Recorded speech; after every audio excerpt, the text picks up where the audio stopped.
rated M for mature. Like most mob stories, it's a rags to riches story. Here's where you are, here's who you want to be, and here's what you have to do to get there. When the player first picks up the controller, they're fully immersed, and that's really something we've spent a lot of time doing. Our technology is a big sort of driver of this, you know, allowing players to feel like they're sort of taking part in a movie experience. We've built all the technology from the ground up to be exactly as we need it. Being it the AI system or streaming system, things which enable us to make the city alive exactly as we envision it. The fact that we built our own illusion engine enabled us to execute exactly what we wanted to happen in the game. Všechno musí fungovat dohromady, to znamená... Using the illusion engine, we were able to create a real living city. This is not a sci-fi game, so players know how everyday objects should react. It was much more demanding to get these things right so that players believe and trust in the game world. The non-playable characters go a long way to making Empire Bay feel believable.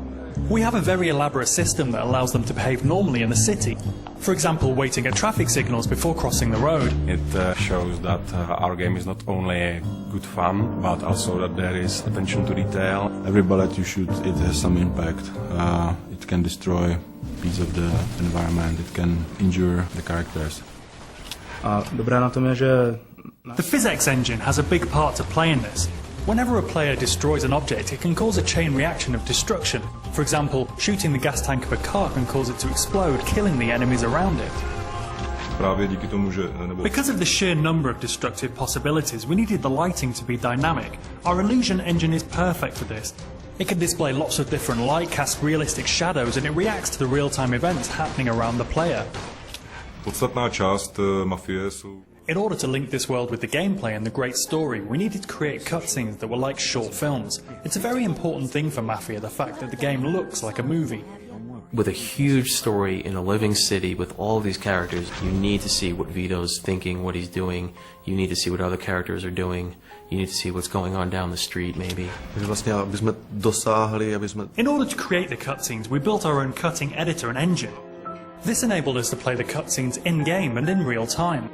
It wasn't easy, but now we can animate anything we have in the game. This allows us to forget about the technology and concentrate on making movies. Don't worry about the kid. Small price to pay. Small price? That's my f***ing friend you're talking about. All of us at 2K, we're all really immersed in the world of Mafia. We all love these movies, you know, The Sopranos, Goodfellas, Godfather.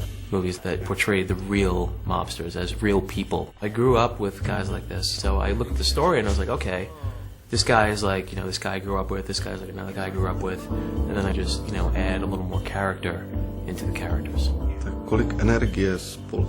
We spent a big part of our lives on this game, but I very much believe it made a difference, and people will feel the love that we put in. While there was a big focus on story and the cutscenes and the dialogue and the characters, we never forgot that this, first and foremost, is a game. Gamers want to play.